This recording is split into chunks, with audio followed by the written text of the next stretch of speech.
sighed, rolled her eyes, and clapped for him as he bounced the vines off his head twice, his tongue sticking out of the corner of his mouth. Very nice. Now, about these boys. Curly, a pale girl wearing a bunny hat over her brown hair, was on the bottom, kicking and squirming. The identical twins, both with curly hair, brown skin, and the same flashing brown eyes, finished each other's sentences as they demanded the ball, each girl declaring sole ownership of it. And poor Nibs, a dirty 7-year-old boy wearing a fox costume, was stuck somewhere in the middle, trying desperately to hold his glasses on his face. It was probably a good thing the rest of the Lost Boys were off on a camping adventure, or this could have been a real mess. "Come on, I only have the one pair," Nibs pleaded. Suddenly, there was a buzzing across the field, like a swarm of bees, but wearing full armor, metallic and shrill. Tiger Lily focused, the way you were supposed to in order to truly listen, and words came through the harsh jingling. "Lily, come quick." She turned and ducked just in time to avoid colliding with a very fast fairy, flying full speed at her. "Sashi?" On her knees still, Tiger Lily called out, recognizing her best friend. "What is it? What's wrong?" "Hey, Sashi, you want to play? Try to catch me," called Peter. He jumped out of the tree and ran circles around her. "Tiger Lily," Sashi gasped, chiming in her fairy language, which her friend had learned to understand long ago. Her curly hair was pulled back in tight braids, and her eyes were wide with fear. She paused, trying to catch enough breath to speak. "You have to go home, right now." "She can't go home. We're in the middle of a game," Peter said, pouting and bouncing the ball on his knees between them.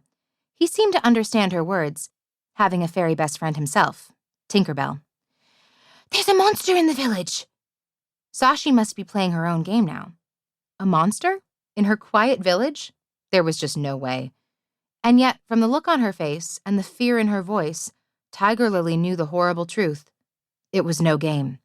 She took off running before another word could be said. Immediately, fear and confusion crowded Tiger Lily's head. Why hadn't she brought her horse, Pony? It would have been so much faster to get home on horseback. And how could there be a monster she didn't know of in Neverland? Was it one of the crocodiles from the swamp gone mad? Maybe a pirate come over to cause mischief wearing some sort of getup?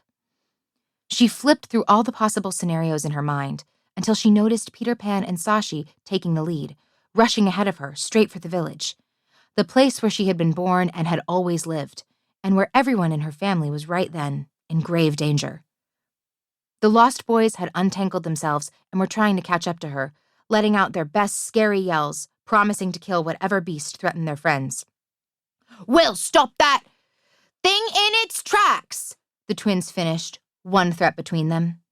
Bits of grass and leaves stuck in their wild curls from rolling on the ground. They were identical down to their voices, except one wore a red coat over her white dress and the other wore a blue one so people could tell them apart. "Wait up! You'll need reinforcements!" Curly shouted, practical even in her fury. Tiger Lily took to the forest with ease, moving swiftly through the trees and jumping over roots and rocks without looking. Bursting out the other side, she heard the screams just as the smoke from the cooking fires came into view. Her parents, all her cousins, everyone was there. Everyone except for the hunters under the command of her great-great-grandmother, who would be out then, leaving the village without the right people to cut down a monster. "I'm coming!" she shouted, trying to sound brave, trying to feel brave. She was running as fast as she could, but it was hard to breathe, and her legs were slowing down. She gasped and pushed on. Turning into the village, she saw chaos.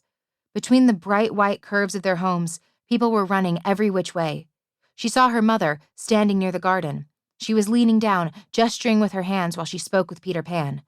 Sashi was flying circles above their heads. Then her mother saw Tiger Lily and started waving her over, but Tiger Lily couldn't move. In a flash, Peter took off on foot. "Come on, you big bully! I'm right here!" He raced to the clearing among the homes, running in circles, leaving the ground and spinning up and up, then touching down again and again, gracefully. When she could move again, Tiger Lily pushed through the running people and walked toward her friend. "Tiger Lily!" he called out when he saw her. "Stay back!" And then she saw it. Chasing him was the biggest brown bear she had ever laid eyes on. Just then, it laid eyes on her.